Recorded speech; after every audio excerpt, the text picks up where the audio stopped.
How much exactly does it cost to own and fly an airplane? Keep watching and find out. What is up, everyone? I've gotten a lot of requests for information on aircraft ownership in previous video comments as well as in person. And since we've now had our Bushbaby exactly 1 year, I thought this would be a great time to make a video about it. You may have seen my video about affordable bush flying and how cheaply you can get into it. That is not only the case for bush flying, but other types of flying as well. However, purchasing an aircraft is only the first step, and sometimes the simplest step. After that, it has to be insured, maintained, and it needs a place to sleep. And this is where uncertainty around aircraft ownership starts to creep in. But fear not, I did all the work for you and I'll explain it to you in this video. Needless to say, we've only ever owned this one aircraft and don't know exact numbers on the cost of other types of aircraft. But this will give you an idea. So after you've parted with your hard-earned cash and purchased a new or used aircraft, first thing you need to do, even before you fly it home, is insure it. This cost will vary based on the amount of hours you have in your logbook, the risk associated with the type of aircraft, and obviously the amount it is insured for. For the budget 250,000 Rand price range, this should cost you no more than 800 Rand per month, which includes third-party liability insurance. After it's insured, you'll need to hangar your plane somewhere. The size of the hangar as well as the location of the airfield will determine how much you can rent one for. Rental for hangars can vary greatly, but a small T-hangar like ours, which is only large enough to store one small aircraft, should go for about 1,150 Rand per month. Okay, so your aircraft is insured, hangared, and assuming the paperwork is in order, you want to go fly.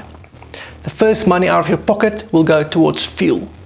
Three things has an influence here, which is the price of fuel per litre, the airplane's fuel consumption, and how many hours you fly per month. As an example, our Bushbaby uses about 17 litres per hour. It uses MoGas, which in South Africa is 95 octane unleaded petrol, which at the time of shooting this video goes for 15 Rands per litre. Let's say I want to fly 5 hours per month, then fuel should cost me 1,275 Rand per month. Fuel is not the only usage cost, as engines need to be maintained to stay in good condition. Unfortunately, this is where things start to get complicated and might be the reason you are watching this video. Let's divide this up into two types of usage cost: planned cost and unplanned cost. For planned cost, there are some that's totally unavoidable, like the MPI or mandatory periodic inspection, which happens once a year for non-type certified aircraft like our Bushbaby. Even if you only fly a few hours a year, this inspection needs to happen to be granted a new ATF or authority to fly, which is basically your aircraft's airworthiness certificate, without which you cannot legally fly. This inspection should set you back around 3,900 Rand, assuming nothing is broken at the time of inspection. There are other types of mandatory costs, especially if you fly more often. Our Bushbaby's engine needs to be serviced every 25 hours of flying. Most other engines need to be serviced every 50 hours, however. You can technically do the service yourself, but it needs to be signed out by an AP or approved person, which is another name for a certified mechanic. A 25-hour service should set you back around 1,600 Rand. 25 hours later, a 50-hour service costs a touch more, and a 100-hour service costs quite a bit more, roughly double. We've only done 50 hours on the Bushbaby in the last year, partly because of the COVID lockdown, which kept us from flying for more than 2 months. We thus did 2 25-hour services throughout the year, which totaled about 3,400 Rand. Then there are tire changes, which should happen no more than every 150 hours, depending on the type of tire. So the new tires we put on was an upgrade, but we could have gotten similar tires to that was on before for 4,700 Rand for the 2 tires and new inner tubes. There is one more planned cost, which is an engine overhaul. TBO, or time between overhaul, vary from engine to engine, and it is thus difficult to give an accurate general indication on cost. Some engines only need to be overhauled every 1,500 hours. But others, like our Rotax 582, needs to be overhauled every 300 hours. It is thus very possible to own an aircraft and never have to pay for an engine overhaul if you plan carefully. So I'm leaving that out, as I have no idea what it will cost you. but just don't forget about TBO and know that you will incur significant cost if you have to overhaul the engine. Okay, the final cost to consider are unplanned usage cost. This is basically when things break and needs to be fixed at cost. Sometimes you can fix it yourself, but other times you have to let an aircraft mechanic fix it. As an example, there were a few things we needed to have fixed on the Bushbaby, which were electrical wiring that caused the battery not to charge, the carburetors had wrong jets in and needed to be replaced.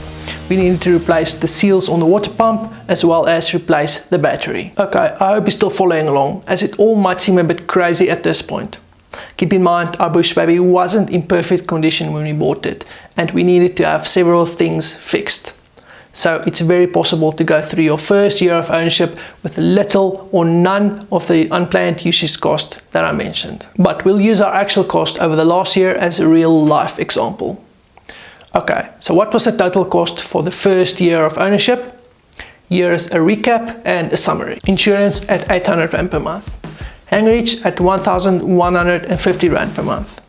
Fuel at 1,275 Rand per month, assuming 5 hours flown. Planned usage cost, which included 2 25-hour services, an MPI and a new set of tires, which totaled 12,000 Rand. I want to get to a monthly cost, so divided by 12 and got to 1,000 Rand per month. Unplanned usage cost or repairs, which totaled 11,500 Rand, which divided by 12 is 958 Rand per month. Add it all together and you get to a realistic average aircraft ownership cost of 5,183 Rand per month, which includes fuel for 5 hours of flying. That's about your monthly payment for a mid-sized car if you pay back on a 5-year loan. To put it into perspective, you may have noticed that I didn't include the once-off purchase cost in that price, as you could have bought the plane with money that was already available, or you're paying back on a loan to the bank. I'm leaving that cost out here because simply there's no mystery around it, like there is for aircraft maintenance.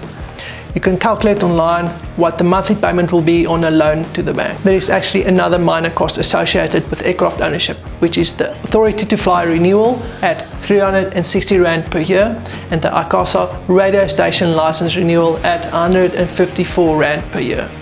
This is quite insignificant relative to other costs, but I'm sharing it for transparency. Okay, I hope that number doesn't scare you away from aircraft ownership. To some it might seem cheap, and to others it might seem expensive. If that seems expensive to you, you can still own a plane by going into a partnership like we did and split the cost between 2 or 3 or even more. The total monthly cost I worked out and shared before, divided by 3 is 1,727 Rand per month.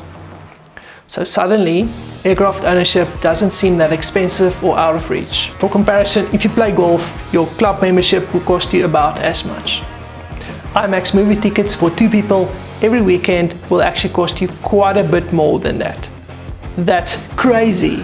Anyway, I hope that gave you an idea of aircraft ownership cost and factors that influence it. Thanks for watching. I hope this video was of value to you. Please hit like if you did and subscribe to the channel to help me bring more valuable content to you. See you in the next one.